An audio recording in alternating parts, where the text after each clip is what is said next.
First, in a pressure cooker, I am going to add 4 sweet potatoes along with water, and I'm going to let the sweet potatoes whistle in this pressure cooker for nearly 2 whistles.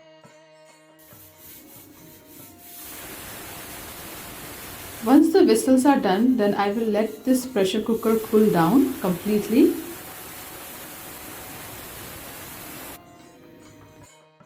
Now here I will be taking 1.5 cups of water with a teaspoon of salt, 1 tablespoon of oil, mixing it well, then adding a cup of wheat flour, again mixing it well, and then adding 2 more cups of flour.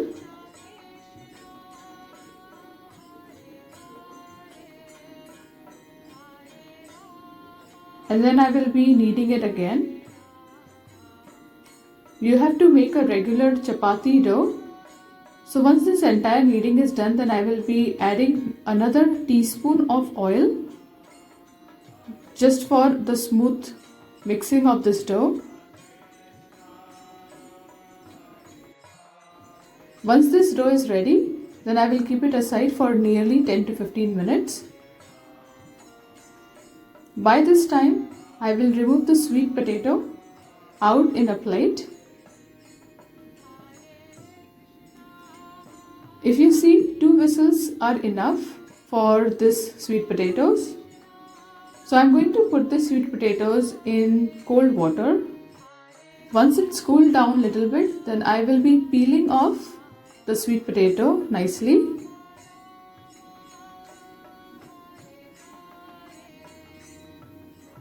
And then I will be keeping it in another bowl.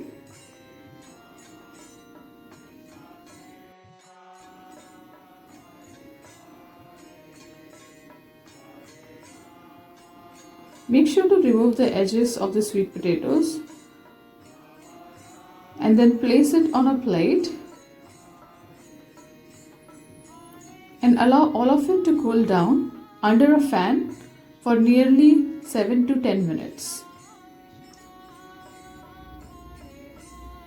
Now in this skillet I am adding 1.5 tablespoon of oil and then putting 1 tablespoon of grated ginger, sauteing it a little bit until it's golden in color, and then adding 1 teaspoon of cumin seeds,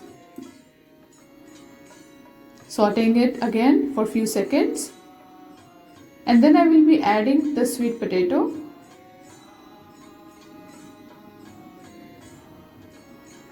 Adding salt as per taste. I added nearly 2 teaspoons of salt to it.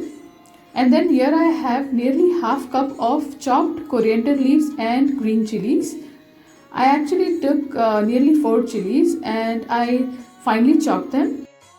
You just need to mix the sweet potatoes for 2 minutes and then turn off the stove and then keep it aside again to cool down completely.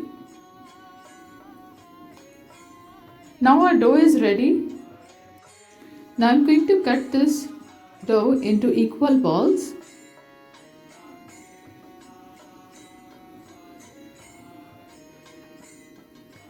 In this manner, I'm going to roll it and keep it in this bowl. By that time, I will be heating this skillet. Dust some flour on this dough. And then make 7 inches diameter chapati.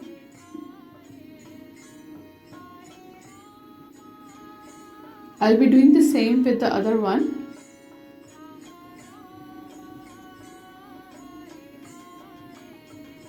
Now I'm going to take 1.5 tablespoon of that sweet potato mixture and I will be spreading it in this manner. Because this is a little wet mixture, unlike the potato mixture, you cannot roll it in a regular paratha manner. So this is the way how you have to do it. Make sure that you close the edges really well, like press them together tight. Now I'll drizzle some oil and then add the sweet potato paratha on it. I'll let this one side cook for nearly 3 minutes and then flip it. Then the other side cook again for 3 minutes. Drizzle some more oil if you want, and then cook both the sides equally, and then removing it out. Similar manner I will be doing the other paratha, and after this I will show you the same way of cooking it on a regular tawa.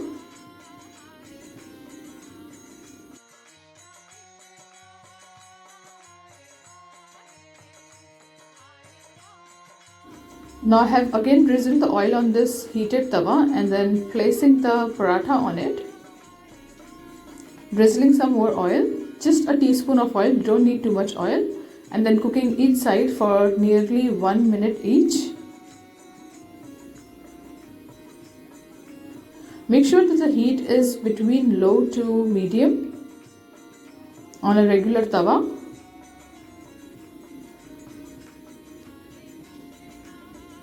Then I'll show you the other one.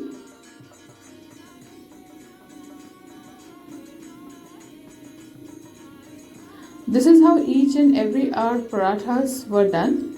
I made nearly 5 parathas out of it.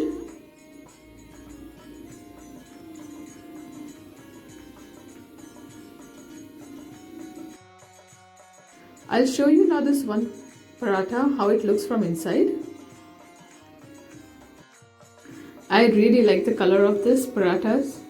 It's so colorful. So now I'll be placing all the parathas, and now I'll be placing tulsi leaves and offering it at the lotus feet of Shri Krishna. I hope you liked watching this video. Please do leave your comments below, and if you're new to the channel, then please subscribe. Thank you very much. Hare Krishna.